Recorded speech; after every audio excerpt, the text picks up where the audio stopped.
అన్నిటికీ మించి city central లైబ్రరీలో ఉన్న చదువుకుంటున్న విద్యార్థులను బయటికి ఇడ్చుకొని రావడం, ఉస్మానియా యూనివర్సిటీ హాస్టల్లో ఉన్న విద్యార్థులను ఇవాళ వారి మీద దాడులు చేసి మరి పోలీసులు అప్రజాస్వామికంగా వ్యవహరించడం, ఇవన్నీ కూడా గవర్నర్ గారి దృష్టికి చాలా వివరంగా మేమందరం కూడా వివరించి చెప్పడం జరిగింది. గవర్నర్ గారు చాలా గట్టిగా స్పందించినారు. హోమ్ సెక్రటరీని నేను పిలుచుకుంటాను, తప్పకుండా అన్ని వివరాలు అడుగుతాను, విద్యార్థుల మీద ఈ రకంగా జరగడం మంచిది కాదు అని కూడా వారు అన్నారు.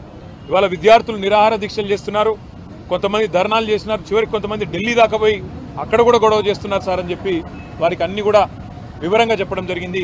తప్పకుండా నేను స్పందిస్తాను, గవర్నమెంట్కు ఈ విషయంలో తప్పకుండా అడుగుతాను అని చెప్పి కూడా గవర్నర్ గారు చెప్పడం జరిగింది.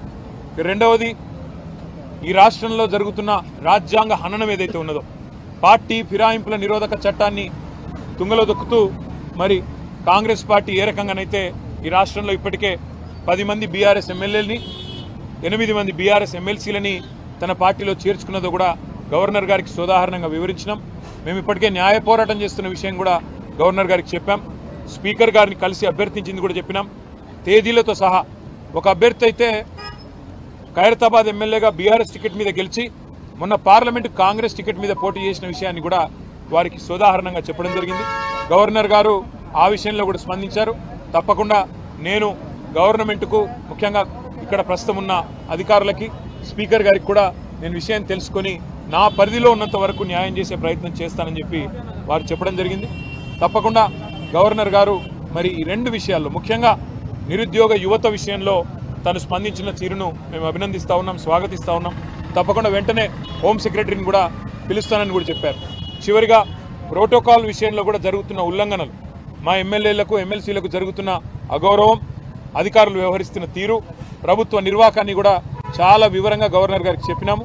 గవర్నర్ గారు ఈ విషయంలో నేను ఒక లేఖ రాస్తాను ప్రభుత్వానికి, తప్పకుండా ఎవరి మర్యాద అయినా కాపాడవలసిన బాధ్యత డెమోక్రాటిక్గా, ఎవరు గెలిచినా ప్రజాప్రతినిధి, వారి గౌరవానికి భంగం వాటిల్లితే మంచిది కాదు, నేను ఒక ఉత్తరం కూడా రాస్తాను రాష్ట్ర ప్రభుత్వానికి అని చెప్పారు.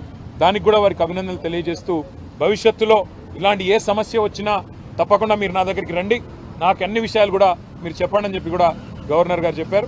కేవలం గవర్నర్ గారితోనే ఆగకుండా భారతదేశంలో ఉండే రాజ్యాంగబద్ధమైన పదవుల్లో ఉండే పెద్దలందరూ ఎవరెవరైతే ఉన్నారో వారిని అందరినీ కూడా కలుస్తాం. కాంగ్రెస్ పార్టీ చేస్తున్న నిర్వాకం, ఒకవైపు రాజ్యాంగం పట్టుకొని రాజ్యాంగాన్ని రక్షిస్తున్నట్టు పోజులు కొడుతూ, మరొక వైపు రాజ్యాంగాన్ని తుంగలో దొక్కుతున్న వైనం ఏదైతుందో, ఇవన్నీ కూడా అటు అవసరమైతే రాష్ట్రపతి దాకా కూడా పోతాము, వారికి కూడా వివరించి చెప్తాం.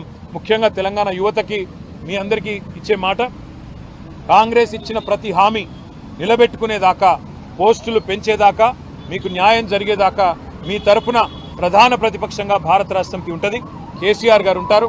తప్పకుండా మీ తరపున మీ హక్కుల కోసం మేము పోరాడతామని చెప్పి కూడా